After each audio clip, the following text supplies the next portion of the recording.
வங்கி வாடிக்கையாளர் கணக்கில் உள்ள 90 லட்சம் ரூபாய் பணத்தை எடுக்க அவரை கூலிப்படையை ஏவி கொலை செய்த வங்கி பெண் அதிகாரி உள்ளிட்ட 5 பேர் கேரளாவில் கைது செய்யப்பட்டுள்ளனர். கேரள மாநிலம் கொல்லம் பகுதியைச் சேர்ந்தவர் 82 வயது பாப்பச்சன். இவர் ஒன்றிய அரசின் தொலைத்தொடர்பு துறையில் பொறியாளராக பணியாற்றி ஓய்வு பெற்றவர். ஓய்வு பெற்றதன் மூலம் கிடைத்த 90 லட்சம் ரூபாயை அவரது வங்கிக் கணக்கில் நிரந்தர வைப்பு நிதியாக வைத்திருந்தார். இந்த நிலையில் கடந்த மே 16ஆம் தேதி பாப்பச்சன் திடீரென இறந்துவிட்டார். தமது வீடு இருக்கும் பகுதியில் உள்ள மைதானம் அருகே அவர் சைக்கிளில் சென்றபோது அந்த வழியாக வந்த கார் ஒன்று மோதியதில் படுகாயமடைந்தார். உயிருக்கு ஆபத்தான நிலையில் மருத்துவமனைக்கு அவரை கொண்டு சென்றனர். ஆனால் வழியிலேயே பாப்பச்சன் இறந்துவிட்டதாக மருத்துவர்கள் கூறினர். அது குறித்து போலீசார் வழக்கு பதிவு செய்து விசாரணை நடத்தினர். விபத்து நடந்த விதத்தை போலீசார் கவனித்தபோது அது முன்கூட்டியே திட்டமிட்டு செயல்படுத்தப்பட்ட விபத்து போல் தெரிய வந்தது. எனவே விசாரணையை விரிவுபடுத்தினர். அப்போது பாப்பச்சன் வங்கியில் டெபாசிட் செய்த 90 லட்சம் ரூபாய் பணத்துக்காக அவரை கார் ஏற்றி கொன்றுவிட்டு விபத்து போல் நாடகமாடியது தெரிய வந்தது. விபத்தை ஏற்படுத்திய கார் மற்றும் சம்பவ இடத்தில் உள்ள சிசிடிவி காட்சி ஆகியவற்றை அடிப்படையாக வைத்து போலீசார் கொலை வழக்கு பதிவு செய்தனர்.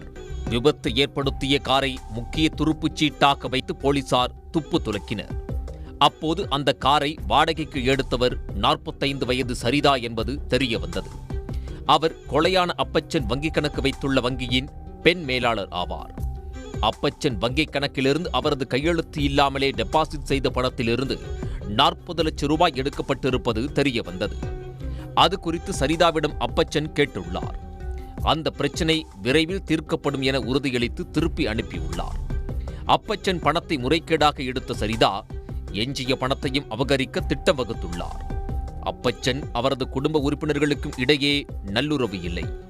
எனவே அவரை தீர்த்து கட்டிவிட்டால் எஞ்சிய தொகையையும் அபகரித்து விடலாம் என கருதியுள்ளார். அதற்காக பிரபல ரவுடியும் கூலிப்படை கும்பல் தலைவனுமான அனிமோன் என்பவரை தொடர்பு கொண்டார்.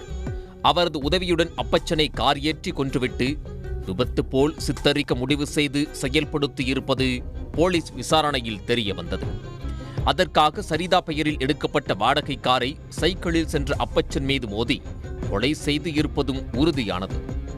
இதையடுத்து வங்கி பெண் மேலாளர் சரிதா, வங்கி கணக்காளர் 37 வயது அனூப், வங்கி பணியாளர்கள் 47 வயது மகேட், 27 வயது ஹாசிஃப் அலி மற்றும் 44 வயது ரவுடியும் கூலிப்படை தலைவனுமான அனிமோன் ஆகிய 5 பேரை போலீசார் கைது செய்தனர். அவர்கள் மீது கொலை மற்றும் கூட்டுச்சதி உள்ளிட்ட பல்வேறு பிரிவுகளில் போலீசார் வழக்கு பதிவு செய்துள்ளனர்.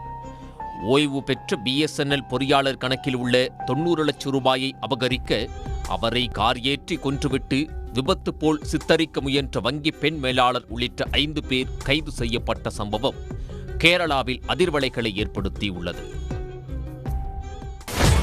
சன் நியூஸ் வாட்ஸ்அப் சேனலை ஃபாலோ செய்யுங்கள். QR கோடை ஸ்கேன் செய்து சன் நியூஸோடு இணைந்திருங்கள்.